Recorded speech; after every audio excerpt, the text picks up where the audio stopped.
Welcome back to the Entrepreneurial Edge. I'm Chris Bishop. For show updates, you can now follow us on our Twitter. Our handle is EntrePEdge, and if you have any thoughts or suggestions you'd like to share with us, you can drop us an email on entrep@abn360.com. Now, still in the studio with me, I have Rob Stokes, the founder of Quirk. Now, one question I have to ask you this second half, how did you come up with the name Quirk? I hate that question. You've got it. I'd like. I was literally lying on the couch when I thought I need to start a business, and obviously the next question of what was it going to be called.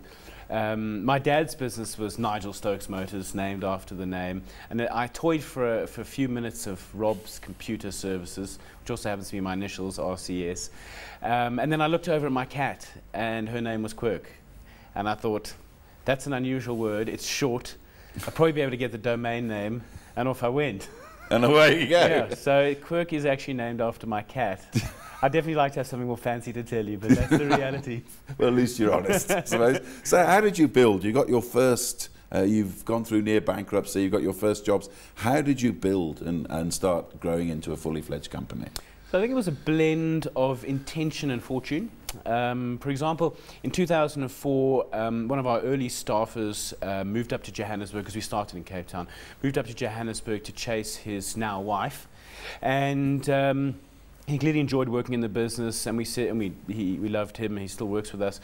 And we said, why don't you start Quirk in Johannesburg? And so that happened.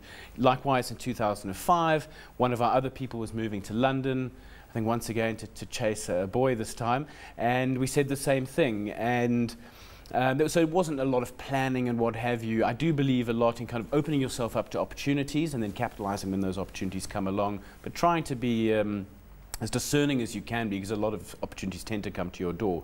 So that was Johannesburg and London, but really I think the thing that helped us grow was the market. In about kind of 2005, 2006, the market, particularly in South Africa, which is our biggest market, started to change, in that whereas the internet hadn't been important as a marketing tool before that, suddenly the corporates started to realize that there was opportunity here. It very much started with tourism for us. I mean, there was a point in 2006 where I'd say 80% of our revenue was in tourism, because you know, it was one of the first kind of pioneers online. If you want to book an airline, a hotel, a car, you're going to go to the internet.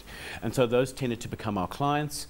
And then I guess from tourism and travel, we kind of got more into financial services, into retail, and it's kind of gone up from there. 2008 was really quite a watershed year. That's when, I mean, I think in 2008 we were 50 people, we're getting close to 300 now. And that's when it really started to take off, when, you know, we started to reach a critical mass internet population in South Africa. People started to move off dial-up and onto things like ADSL and what have you. So the internet usage, the penetration didn't necessarily widen that much, but the actual usage became far more mature. People started buying stuff online. People started, I think, more importantly, researching stuff online. And I think marketers started realizing if they weren't there and their brands weren't in front of those digital consumers, they were going to lose out. And that's when digital agencies started to do well.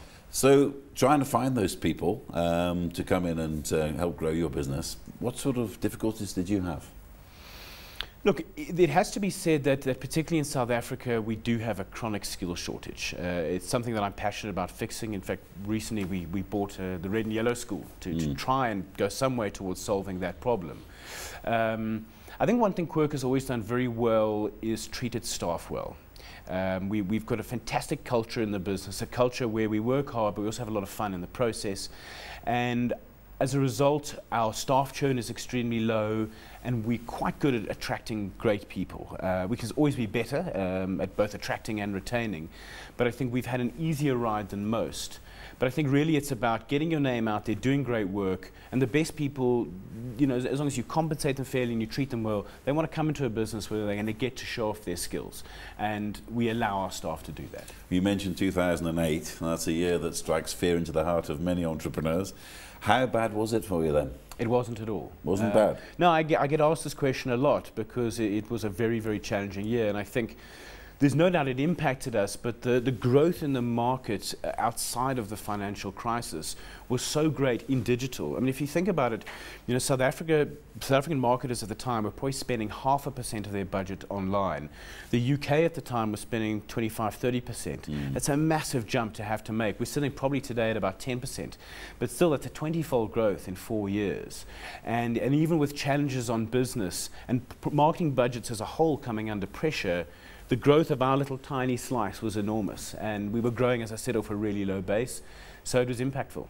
And despite the fact you seem to have ridden the recession, was there any day when you felt like packing it up and doing something else? There's often days when I think, goodness, why did I choose this road? But, you know, honestly, Chris, I think I'll be sitting in it. We're very open plan office, glass boardrooms, and I'll be sitting in a boardroom having a conversation with someone, and I'll look out the window and I'll see a bunch of my team kind of having a laugh, having a joke, and that's what keeps me going. It's really not about the money. It's just about being surrounded by great people who are kind to each other and have a super time in what we do. And no matter how challenging it is, and business is always challenging, no matter how successful or unsuccessful you are, that kind of stuff keeps me going. So I've never thought I need to quit this. Sometimes I just think, what am I doing? Have I bitten off more than I can chew? So where are we going in your market, in your business? Where do you think people, the consumers of Africa, what are they going to be getting in the next few years that they'll probably even dreamed of by now? So it's a really exciting opportunity. I mean, I think a lot has been said about mobile, but what's really impactful is that the mobile device, and by mobile device, I don't actually mean mobile phone, but I think really, really cheap, cost-effective tablets and what have you, will suddenly mean that this continent of over 1 billion people will have access to the World Wide Web, and it's amazingly empowering. It means that, you know, something like the Khan Academy, where you can pretty much go and learn your entire 12 years of school online for free, will suddenly be accessible by someone who's previously not even been able to get to a school. And so I think from a social perspective, it just fills my heart with joy. I'm a born educator, and I just see the opportunity there.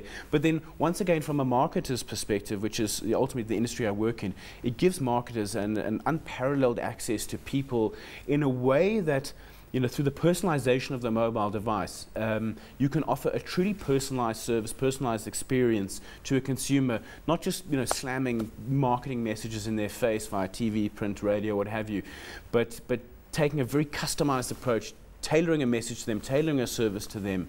And I think what it means for digital marketing is that there's a lot of growth ahead if we can truly tap into the African continent. Because, I mean, we wrote a story the other week about a blogger in Nigeria who earned something like 30,000 US a month just from adverts on her site. How far are we from saturation with this kind of thing? I mean, I think we're way off. Way off. We really are way off. Look, I think separating out your kind of fixed line internet, that is not saturated, but it's certainly, the growth is declining. But mobile is in its infancy. If you just look personally between the difference between your traditional kind of Nokia handset of 5–6 years ago versus the smartphones of today, the computing power is phenomenal. I mean, I think the original IBM supercomputer that beat, I don't know if it's Gary Kasparov or whoever at chess, is now in your pocket. Yes. And that is absolutely fundamental. And the reality is only a small percentage of the African population has those kind of computers in their pocket. Over the next 5 or 10 years, when they've got a supercomputer in their pocket, wow. But the Deep Blue computer, it was called, Gary Kasparov, he was here in Santa not so long ago, and he said they retired it after he beat it the second time, and he said he doesn't know what happened to it, but he understands it's directing traffic in Philadelphia. So, I had to share that one with you, I'm sorry. But, what about the competition in this business? It's very, very cutthroat, sure. It is very, very cutthroat. Look, I think we've got an industry that tends to pull together. For example, for me, very warming, a month or so ago when we bought the Red and Yellow School, the outpouring of support from our industry just absolutely blew my mind. I think they saw the need for education, the need for skills development, and why we made that move, and they've all just kind of put up their hands and said, how can we help? So I think that's very warming. But the reality is, in a service business such as an agency of any nature, there's no barriers to entry. Anyone can step outside the door and say, I'm an agency. So it's always going to be very competitive, and I think the key is to have the best people. The people with the best people win. At the end of the day, that is what you're selling. And so maintaining a culture of respect, integrity, and fun, making sure that your brand as an agency is able to attract the people, and then banking on your culture to retain them. I think that's what's going to separate out success from not. And in the rest of the world, the wider, I mean, these wars that have been going on between Samsung and Apple and all these different brand names, do you think there's going to end up with like just one standard? I hope not. You hope not? You know, Apple is a phenomenal competitive success purely from an economic basis, because they charge a premium price for a high volume product, and very few success stories like that over the history of economics. What that does do, combined with the kind of the lock-in of their ecosystem, it gives them a massive competitive advantage. But as a consumer, whilst I'm a big Apple fan, I use an iPhone, as a consumer I don't want one ecosystem. There needs to be two or three, there needs to be competition.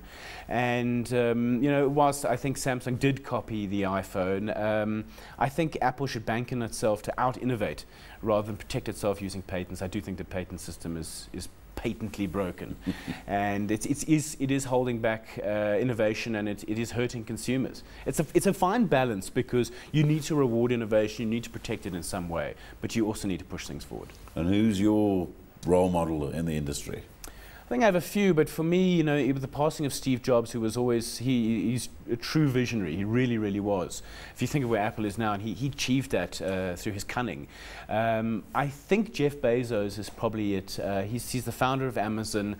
So over the years, so many people have doubted him. You know, Amazon, in its first 5 years, was really, really struggling, and he kept to his vision. He kept on his mission, and look where they are today. I mean, they're diversifying.